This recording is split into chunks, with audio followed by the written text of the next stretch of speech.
I don't sleep well anymore. Haven't for decades, really. My wife Elaine has grown used to my midnight wanderings. The way I check the locks 3 times before bed. How I flinch at certain sounds. The click of dress shoes on hardwood. The creak of a door opening slowly. She stopped, asking about the nightmares that leave me gasping and sweat-soaked in the dark hours before dawn. She's good that way. Knows when to let something lie. But some things shouldn't stay buried. I'm 64 years old now. The doctors say my heart isn't what it used to be. I've survived 1 minor attack already, and the medication they've got me on makes my hands shake like I've got Parkinson's. If I'm going to tell this story, it has to be now, before whatever's left of my memories gets scrambled by age or death, or the bottles of whiskey I still use to keep the worst of the recollections at bay. This is about Blackwood Reform School for Boys, and what happened during my 6 months there in 1974. What really happened. Not what the newspapers reported. Not what the official records show. I need someone to know the truth before I die. Maybe then I'll be able to sleep. My name is Thaddeus Mitchell. I grew up in a middle-class neighborhood in Connecticut. The kind of place where people kept their lawns mowed and their problems hidden. My father worked for an insurance company. Wore the same gray suit every day. Came home at 5:30 on the dot. My mother taught piano to neighborhood kids. Served on the PTA. And made pot roast on Sundays. They were decent people, trying their best in the aftermath of the cultural upheaval of the 60s. To raise a son who wouldn't embarrass them. I failed them spectacularly. It started small. Shoplifting candy bars from the corner store, skipping school to hang out behind the bowling alley with older kids who had cigarettes and beer. Then came the spray-painted obscenities on Mr. Abernathy's garage door. He'd reported me for stealing his newspaper, followed by the punch I threw at Principal Danning when he caught me smoking in the bathroom. By 13, I'd acquired what the court called a pattern of escalating delinquent behavior. The judge who sentenced me, Judge Harmon, with his steel gray hair and eyes like chips of ice, was a believer in the scared straight philosophy. He gave my parents a choice: 6 months at Blackwood Reform School or juvenile detention, followed by probation until I was 18. They chose Blackwood. The brochure made it look like a prestigious boarding school, with its stately Victorian architecture and promises of rehabilitation through structure, discipline, and vocational training. My father said it would be good for me, would make a man of me, if he only knew what kind of men Blackwood made. The day my parents drove me there remains etched in my memory. The long, winding driveway through acres of dense pine forest. The main building looming ahead, all red brick and sharp angles against the autumn sky. The 10-foot fence topped with coils of gleaming razor wire that seemed at odds with the school's dignified facade. My mother cried when we parked, asked if I wanted her to come inside. I was too angry to say yes, even though every instinct screamed not to let her leave. My father shook my hand formally, told me to make the most of this opportunity. I watched their Buick disappear down the driveway, swallowed by the trees. It was the last time I'd see them for 6 months. Sometimes I wonder if I'd ever truly seen them before that, or if they'd ever truly seen me. Headmaster Thorne met me at the entrance. A tall, gaunt man, with deep-set eyes and skin, so pale it seemed translucent in certain light. His handshake was cold and dry, like touching paper. He spoke with an accent I couldn't place, something European but indistinct, as if deliberately blurred around the edges. "Welcome to Blackwood, young man," he said, those dark eyes never quite meeting mine. "We have a long and distinguished history of reforming boys such as yourself. Some of our most successful graduates arrived in much the same state as you. Angry, defiant, lacking direction. They left as pillars of their communities." He didn't elaborate on what kind of communities those were. The intake process was clinical and humiliating. Strip search, delousing shower, institutional clothing, gray slacks, white button-up shirts, black shoes that pinched my toes. They took my watch, my wallet, the Swiss Army knife my grandfather had given me, saying I'd get them back when I left. I never saw any of it again.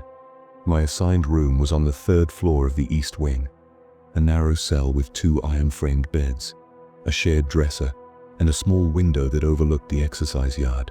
My roommate was Marcus Reed, a lanky kid from Boston with quick eyes and a crooked smile that didn't quite reach them. He'd been at Blackwood for 4 months already, sent there for joy riding in his uncle's Cadillac. "You'll get used to it," he told me that first night, voice low even though we were alone. "Just keep your head down. Don't ask questions and never ever be alone with Dr. Faust." I asked who Dr. Faust was. "The school physician," Marcus said, glancing at the door as if expecting someone to be listening. "He likes to experiment. Says he's collecting data on adolescent development or some bullshit. Just try to stay healthy." The daily routine was mind-numbingly rigid. Wake at 5:30 a.m. Make beds to military precision, hygiene and dress inspection at 6 o'clock. Breakfast at 6:30. Classes from 7:30 to noon, covering the basics but with an emphasis on moral education and industrial skills. Lunch, followed by 4 hours of work assignments, kitchen duty, groundskeeping, laundry, maintenance. Dinner at 6 o'clock, mandatory study hall from 7 o'clock to 9 o'clock, lights out at 9:30. There were approximately 40 boys at Blackwood when I arrived, ranging in age from 12 to 17. Some were genuine troublemakers, violence in their eyes, prison tattoos already on their knuckles despite their youth. Others were like me, ordinary kids who'd made increasingly bad choices. A few seemed out of place entirely, too timid, and well-behaved for a reform school. I later learned these were the private placements boys, whose wealthy parents had paid Headmaster Thorne directly to take their embarrassing problems off their hands. Homosexuality, drug use, political radicalism, things that good families couldn't abide in the early 70s. The staff consisted of Headmaster Thorne, 6 teachers, all men, all with the same hollow-eyed look, 4 guards called supervisors, a cook, a groundskeeper, and Dr. Faust. The doctor was a small man with wire-rimmed glasses and meticulously groomed salt and pepper hair. His hands were always clean, nails perfectly trimmed. He spoke with the same unidentifiable accent as Headmaster Thorne. The first indication that something was wrong at Blackwood came 3 weeks after my arrival. Clayton Wheeler, a quiet 15-year-old who kept to himself, was found dead at the bottom of the main staircase, his neck broken. The official explanation was that he'd fallen while trying to sneak downstairs after lights out. But I'd seen Clayton the evening before, hunched over a notebook in the library, writing frantically. When I'd approached him to ask about a history assignment, he'd slammed the notebook shut and hurried away, looking over his shoulder as if expecting pursuit. I mentioned this to one of the supervisors, a younger man named Aldrich, who seemed more human than the others. He'd thanked me, promised to look into it. The notebook was never found. Aldrich disappeared 2 weeks later. The official story was that he'd quit suddenly, moved west for a better opportunity. But Emmett Dawson, who worked in the administrative office as part of his work assignment, saw Aldrich's belongings in a box in Headmaster Thorne's office, family photos, clothes, even his wallet and keys. No one leaves without their wallet. Emmett disappeared 3 days after telling me about the box. Then Marcus went missing, my roommate, who'd been counting down the days until his release, excited about the welcome home party his mother was planning. The night before he vanished, he shook me awake around midnight, his face pale in the moonlight, slanting through our window. "Tired," he whispered. "I need to tell you something. Last night I couldn't sleep, so I went to get a drink of water. I saw them taking someone down to the basement. Wheeler wasn't an accident. They're doing something to us, man. I don't know what, but..." The sound of footsteps in the hallway cut him off. The distinctive click-clack of dress shoes on hardwood. Marcus dove back into his bed, pulled the covers up. The footsteps stopped outside our door, lingered, moved on. When I woke the next morning, Marcus was gone. His bed was already stripped, as if he'd never been there. When I asked where he was, I was told he'd been released early for good behavior, but his clothes were still in our dresser. His mother's letters, with their excited plans for his homecoming, were still tucked under his mattress. No one seemed concerned. No police came to investigate. When I tried to talk to other boys about it, they turned away, suddenly busy with something else. The fear in their eyes was answer enough. After Marcus, they moved in Silas Hargrove, a pale, freckled boy with a stutter who barely spoke above a whisper. He'd been caught breaking into summer homes along Lake Champlain. Though he didn't seem the type, he told me his father had lost his job, and they'd been living in their car. The break-ins were to find food and warmth, not to steal. "IJ just wanted somewhere to sleep," he said one night. Somewhere double warm. Blackwood was warm, but it wasn't safe. Silas disappeared within a week. By then, I'd started noticing other things. The way certain areas of the building were always locked, despite being listed as classrooms or storage on the floor plans. The way some staff members appeared in school photographs dating back decades unchanged. The sounds at night. Furniture being moved in the basement. Muffled voices in languages I didn't recognize. Screams quickly silenced. The smell that sometimes wafted through the heating vents. Metallic and sickly sweet, like blood and decay. I began keeping a journal, hiding it in a loose floorboard beneath my bed. I documented everything. Names, dates, inconsistencies in the staff's stories. I drew maps of the building, marking areas that were restricted, and times when they were left unguarded. I wasn't sure what I was collecting evidence of, only that something was deeply wrong at Blackwood, and someone needed to know. My new roommate after Silas was Wyatt Blackburn, a heavy-set boy with dead eyes who'd been transferred from a juvenile detention center in Pennsylvania.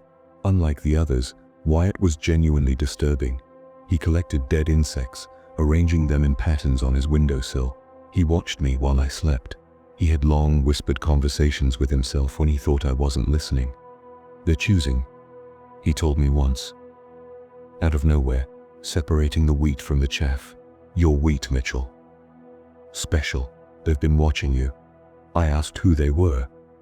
He just smiled, showing teeth that seemed too small, too numerous. "The old ones. The ones who've always been here." Then he laughed, a sound like glass breaking. "Don't worry. It's an honor to be chosen." I became more cautious after that, watching the patterns, looking for a way out. The fence was too high, topped with razor wire. The forest beyond was miles of wilderness. The only phone was in Headmaster Thorne's office, and mail was read before being sent out. But I kept planning, kept watching. The basement became the focus of my attention. Whatever was happening at Blackwood, the basement was central to it. Staff would escort selected boys down there for specialized therapy sessions. Those boys would return quiet, compliant, their eyes vacant. Some didn't return at all. December brought heavy snow, blanketing the grounds and making the old building creak and groan as temperatures plummeted.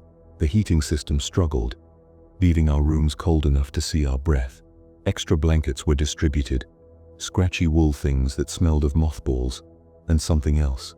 Something that made me think of hospital disinfectant. It was during this cold snap that I made my discovery. My work assignment that month was maintenance, which meant I spent hours with Mr. Weiss, the ancient groundskeeper, fixing leaky pipes and replacing blown fuses.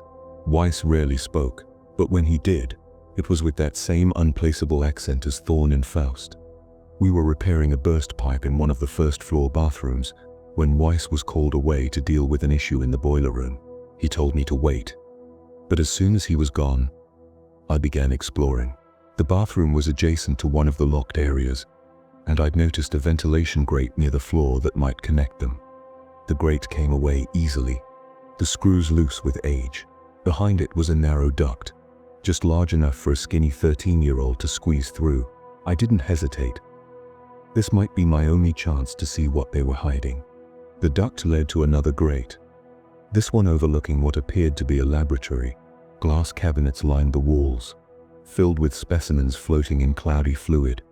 Organs, tissue samples, things I couldn't identify. Metal tables gleamed under harsh fluorescent lights. One held what looked like medical equipment, scalpels, forceps, things with blades and teeth whose purpose I could only guess at. Another held a body. I couldn't see the face from my angle, just the bare feet, one with a small butterfly tattoo on the ankle. I recognized that tattoo.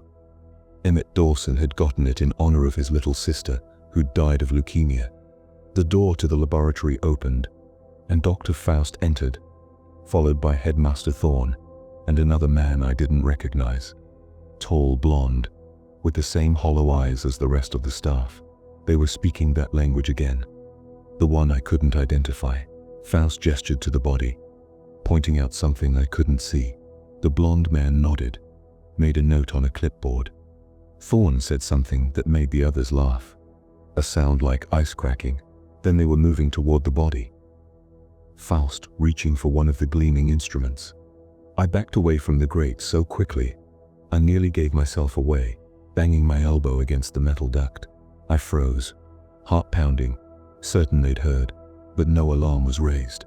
I squirmed backward until I reached the bathroom, replaced the grate with shaking hands, and was sitting innocently on a supply bucket when Weiss returned.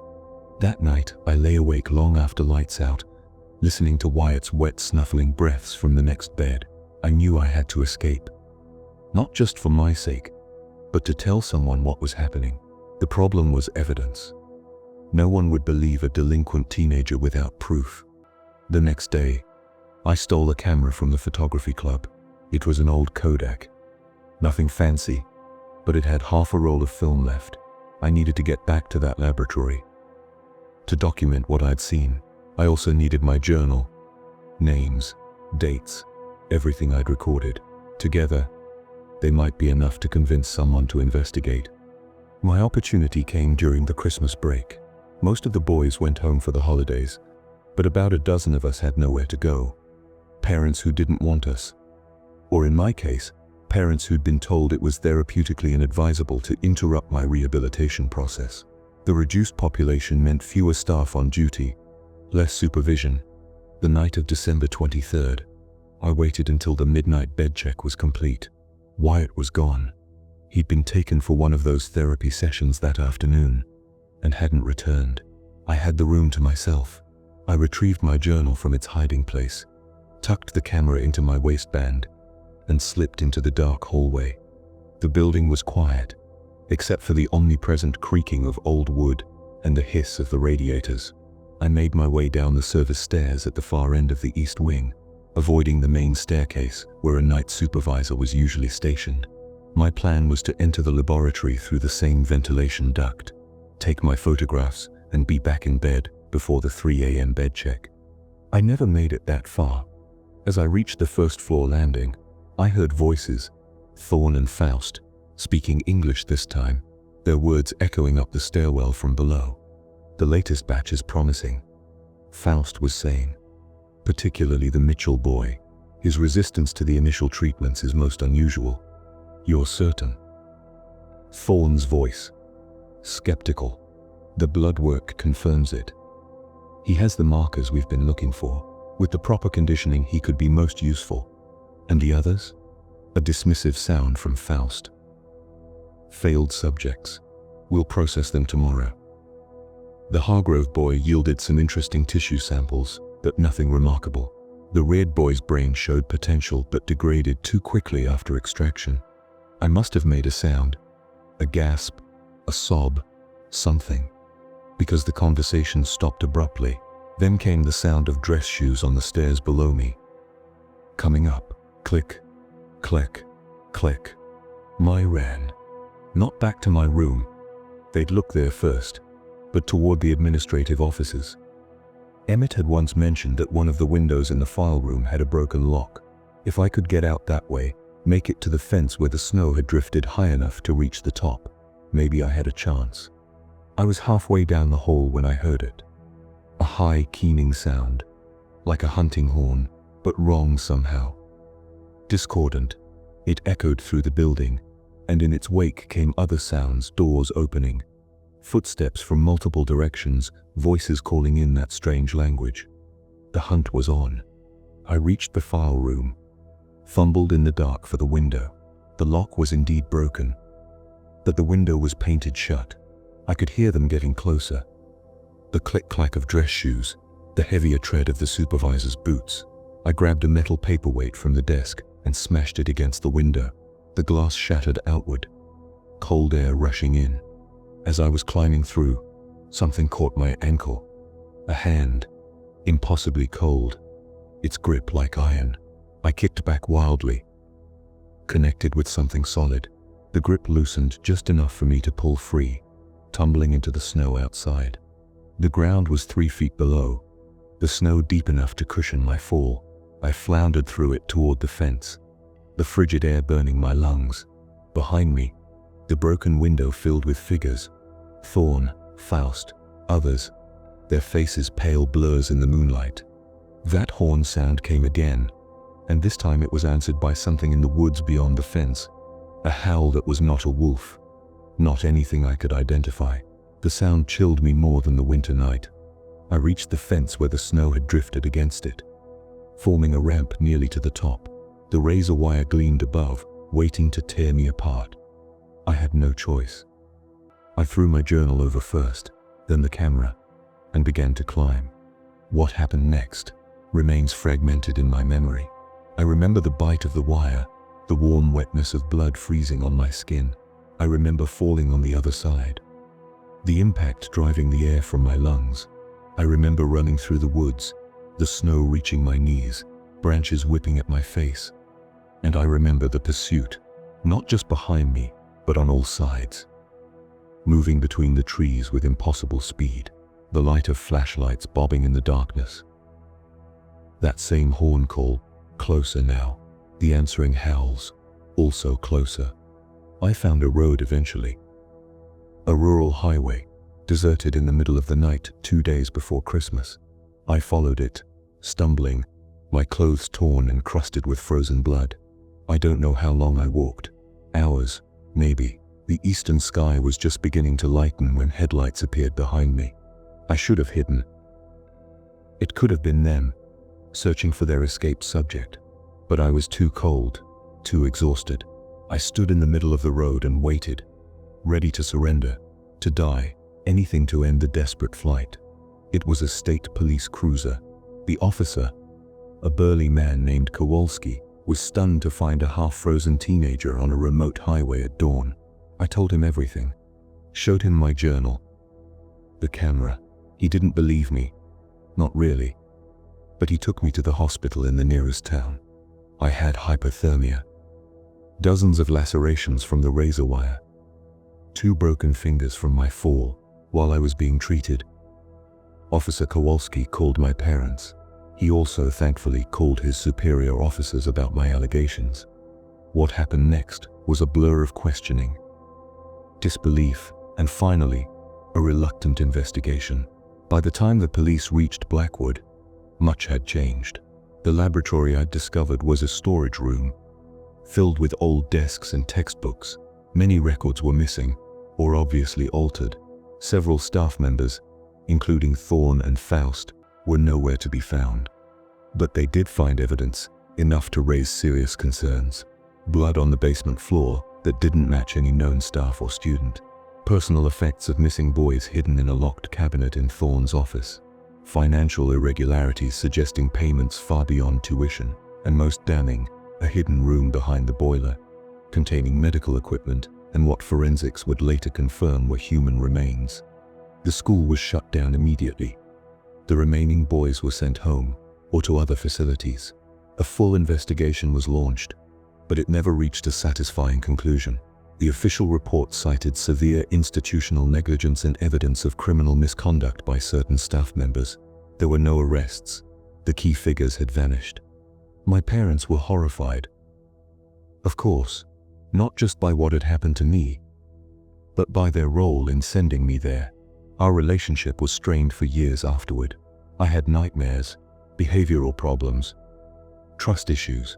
I spent my teens in and out of therapy. The official diagnosis was PTSD, but the medications they prescribed never touched the real problem, the knowledge of what I'd seen, what had nearly happened to me. The story made the papers briefly, then faded away. Reform schools were already becoming obsolete, and Blackwood was written off as an extreme example of why such institutions needed to be replaced. The building itself burned down in 1977, an act of arson never solved. I tried to move on. I finished high school, went to community college, eventually became an accountant. I married Elaine in 1983. Had 2 daughters who never knew the full story of their father's time at Blackwood. I built a normal life, or a reasonable facsimile of one. But I never stopped looking over my shoulder, never stopped checking the locks 3 times before bed, never stopped flinching at the sound of dress shoes on hardwood. Because sometimes, on the edge of sleep, I still hear that horn call, and sometimes, when I travel for work, I catch glimpses of familiar faces in unfamiliar places. A man with deep-set eyes at a gas station in Ohio. A small man with wire-rimmed glasses at an airport in Florida. They're older, just as I am, but still recognizable, still watching. Last year, my daughter sent my grandson to a summer camp in Vermont.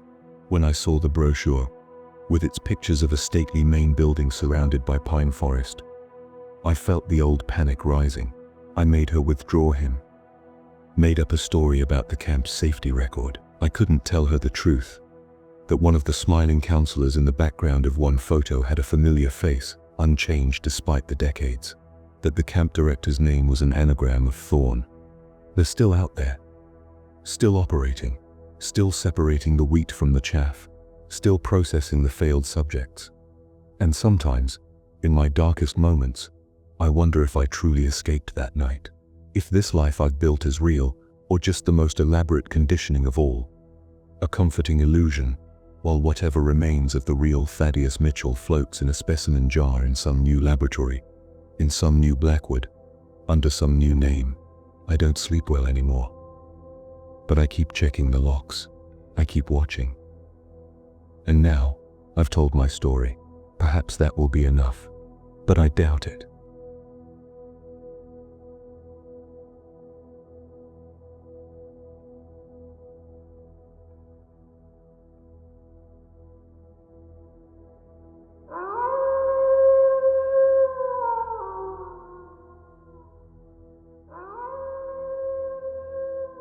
The gates of St. Michael's Reformatory creaked shut behind Alex Carter, a scrawny 14-year-old with a mop of dark hair and a nervous twitch.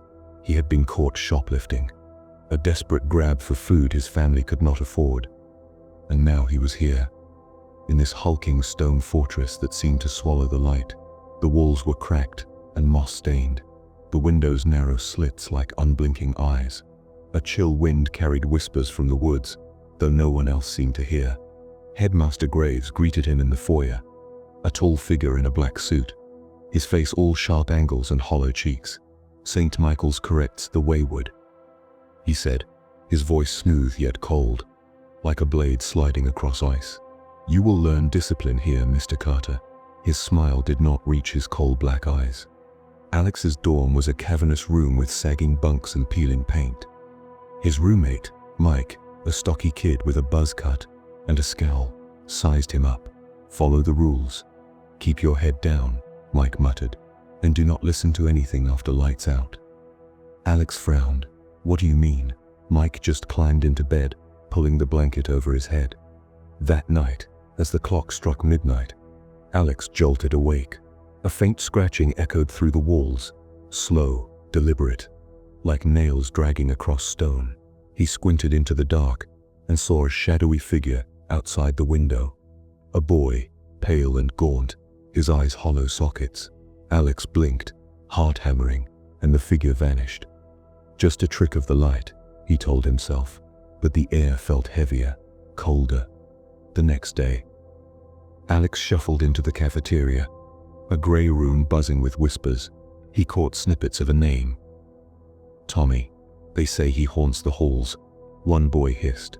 "Died years ago, but he is still here," another snickered. Looking for revenge, Alex slid next to Mike. "Who is Tommy?" he asked. Mike's jaw tightened. "Just a dumb story. A kid fell down the stairs. That is all. Forget it." But his eyes flickered with unease. In history class, Mrs. Harrow, a pinched woman with graying hair, lectured about the school's founding in 1892. A beacon of reform, she called it. Though her voice wavered, Alex's gaze drifted to the portraits lining the walls, stern headmasters glaring down. One frame was empty, its plaque reading, Headmaster Blackwood, 1923 to 1925. No explanation, just a void where a face should have been. That night, the scratching returned, louder, insistent. Alex woke to frost on his breath. The room icy, despite the summer heat. On the mirror, written in dripping condensation, were 2 words: "Find me." His skin crawled. He wiped the message away with a trembling hand. But the words lingered in his mind. In the library, a dim room of warped shelves and dusty tomes, Alex met Sarah Miller. She was 15, with sharp green eyes and a stack of books on ghosts and curses. "You have seen something," she said. Not a question. Alex hesitated, then nodded. "The mirror," it said. "Find me." Sarah leaned closer. "That is Tommy. I have heard him too. We need to figure out what happened." That night, they crept into the basement, a dank maze of cobwebs and rusted pipes. Behind a crate, they found a box of yellowed files. Tommy's record was there. Thomas Ellis, age 13, deceased 1925, cause accidental fall. But tucked inside was a crumpled note. The ink faded but legible. "They did it. They killed him." Sarah's eyes widened. "This place is hiding something." As they climbed the stairs, the steps seemed to multiply, the walls pressing in. Alex's flashlight flickered, and for a heartbeat, the corridor twisted like a living thing. They stumbled back to their dorms, breathless, the note burning a hole in Alex's pocket. Strange things spread like a sickness. Students snapped at each other, fists flying over spilled water or a sideways glance. Teachers grew harsher, their punishments cruel. Hours in isolation for whispering in class. Alex saw shadows in the corners, children with hollow eyes and silent screams. The walls pulsed faintly, a rhythm like a heartbeat. And once, a door appeared in the dorm where none had been before. Sarah found a hidden room behind the chapel, its entrance masked by a cracked panel. Inside were relics of the school's past: whips, iron restraints, and a leather-bound journal. It belonged to Headmaster Blackwood. "The building feeds on fear," he had written in a shaky hand. "It demands sacrifice to grow stronger." The final page was a frantic scrawl. "It is inside me now." Mr. Jenkins, the janitor, caught them sneaking back. His face was ashen, his hands trembling. "You should not have looked," he rasped.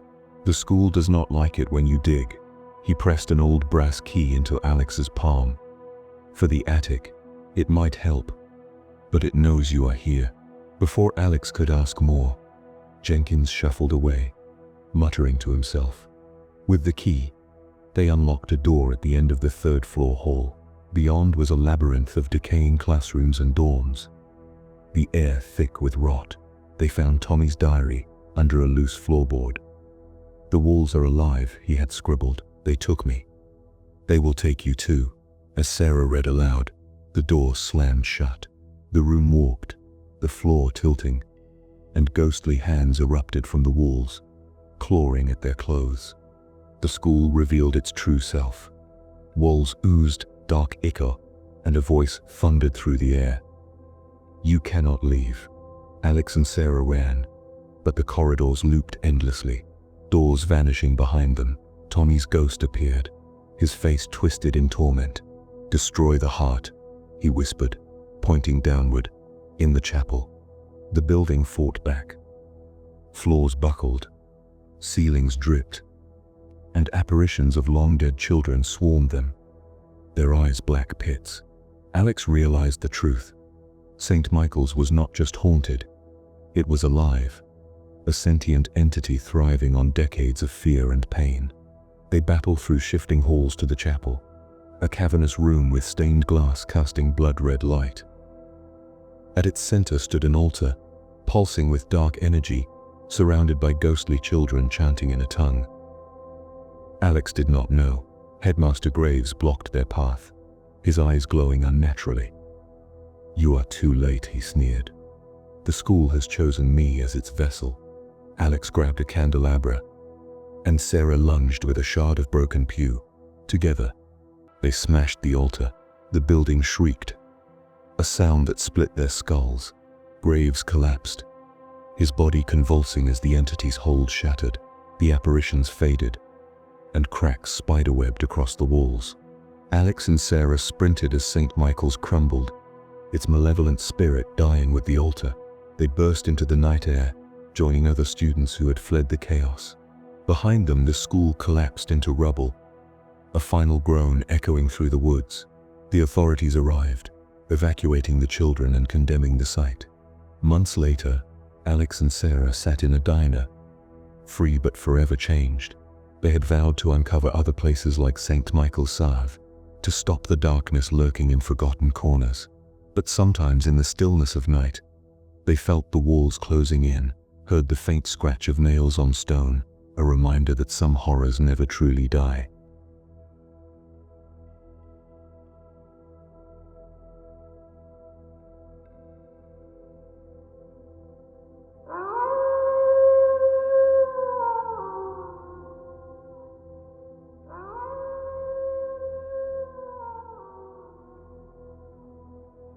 Clara Henshaw arrived in Hollow Fen on a crisp October morning, her boots sinking into the damp earth as she hauled her equipment from the rental car. She had come to study the Drosera fenensis, a carnivorous plant found only in the village's boggy outskirts, a rare specimen that thrived in the acidic soil. The moors stretched endlessly around her, shrouded in fog, the air heavy with the scent of peat and decay. The village itself was a cluster of stone cottages, their roofs sagging under moss and time. It was quaint, almost picturesque, but something about it set her nerves on edge. The locals were polite but distant. Thomas Ridley, a farmer with hands like weathered oak, offered her a room in his guest house. "Not many come to Hollow Fen," he said, his voice low. "Fewer leave." She laughed it off as rural humor, but his eyes did not smile. Her first day in the fen was productive. The Drosera glistened in the weak sunlight, its sticky tendrils snaring flies with ruthless precision. Clara took samples, sketched diagrams, and lost herself in the work. As dusk fell, the fog thickened, and she noticed something odd. Shapes in the mist, tall and still, just beyond her vision. She blinked, and they were gone. Tricks of the light, she thought, though her pulse quickened. That night, she woke to a sound, soft, rhythmic, like footsteps circling the house. She peered through the window, but the fog pressed against the glass. A blank white wall. The steps faded, and she convinced herself it was a dream. Still, sleep eluded her. The warning. The next morning, Thomas found her poring over her notes in the kitchen. "You hear anything last night?" she asked casually. He paused, his mug halfway to his lips. "Fen is alive at night. Best not to listen too close." Clara frowned. "What does that mean?" He set the mug down, his gaze steady. "Folks here keep to the old ways. Harvest time is near, and the fen, it demands its due." She pressed him, but he clammed up, muttering about chores. Later, in the village square, she met Agnes Moore, the elder. Agnes was a gaunt figure, her eyes sharp as flint, wrapped in a shawl that smelled of herbs and smoke. "You are the plant woman," she said, her voice a dry rasp. "Mind you do not dig too deep. Some roots do not like being disturbed." Clara bristled at the cryptic warning. "I am just here for the Drosera. I am not bothering anyone." Agnes smiled, thin and cold. "It is not us you will bother." The unseen presence. Over the next few days, the strangeness grew. Clara Studd's equipment malfunctioned. Her camera lens fogged inexplicably. Her recorder captured whispers beneath the static. Give. Out in the fen, she found offerings, bundles of straw and bone tied with twine, half sunk in the muck. The plants around them were larger, their leaves blood red, as if gorged on something richer than insects. One evening, she followed a narrow path deeper into the fen, drawn by a faint hum that vibrated in her chest. The fog parted, revealing a circle of standing stones weathered and crooked, their surfaces etched with spiraling runes. At the center lay a shallow pit, its edges blackened as if scorched. The air here was thick, oppressive, and the hum grew louder, a chorus of voices without words. She snapped photos, her hands trembling. When a shadow loomed behind her, she spun, but no one was there. Only the fog, curling like fingers around the stones. Then she saw them, the Watchers. They stood at the edge of the circle, tall and cloaked, their faces hidden in shadow. They did not move, did not speak, but she felt their weight, a silent judgment that pinned her in place. Clara stumbled back to the village, her breath ragged. Thomas was waiting at the guest house, his face grim. "You went to the stones," he said. It was not a question. "What are they?" she demanded. "Who were those things?" He sighed, heavy and tired. "The Watchers. They have guarded the fen since before the village was built. They keep the balance." "Balance," she snapped. "This is not some fairy tale. I saw them." "Eh," he said quietly. "And now they have seen you." The harvest night. The village buzzed with preparations for the harvest festival, a tradition Thomas described with reluctance. Bonfires were lit, their smoke mingling with the fog, and the air thrummed with chants Clara could not decipher. She stayed in, locking the door, but the tension seeped through the walls. At midnight, a knock startled her. It was Thomas, his face pale. "You need to leave. Now." "Why?" she asked, fear tightening her throat. "They have chosen," he said. "The fen is hungry, and the Watchers, they have marked you." Before she could argue, the door burst open. Not by force, but as if the wood itself gave way. The Watchers stood there, their cloaks billowing, despite the still air, their presence a void that sucked the warmth from the room. Thomas shoved her toward the back door. "Run. Do not look back." She bolted into the night, the fog swallowing her footsteps. Behind her, the village erupted in screams, human and inhuman, mingling with the crackle of fire. She ran blindly, the fen's muddy grasp tugging at her boots, until she reached the main road. Her car was still there, keys trembling in her hand as she floored the gas, the headlights cutting through the mist. The aftermath. Clara did not stop until dawn broke over the motorway, miles from Hollow Fen. She checked into a motel, her clothes caked with mud, her mind reeling. Her photos of the stones were gone. Her camera showed only blank frames. The recordings were silent, the whispers erased. She tried to call Thomas, but the line was dead. A news report days later mentioned a fire in Hollow Fen, the village reduced to ash, no survivors found. The cause was undetermined. The land deemed uninhabitable. Clara burned her notes, sold her equipment, and vowed never to return. But the fen was not done with her. In quiet moments, she would hear it, the hum faint and persistent, rising from the earth beneath her feet. And sometimes, in the corner of her eye, she would catch a glimpse of them.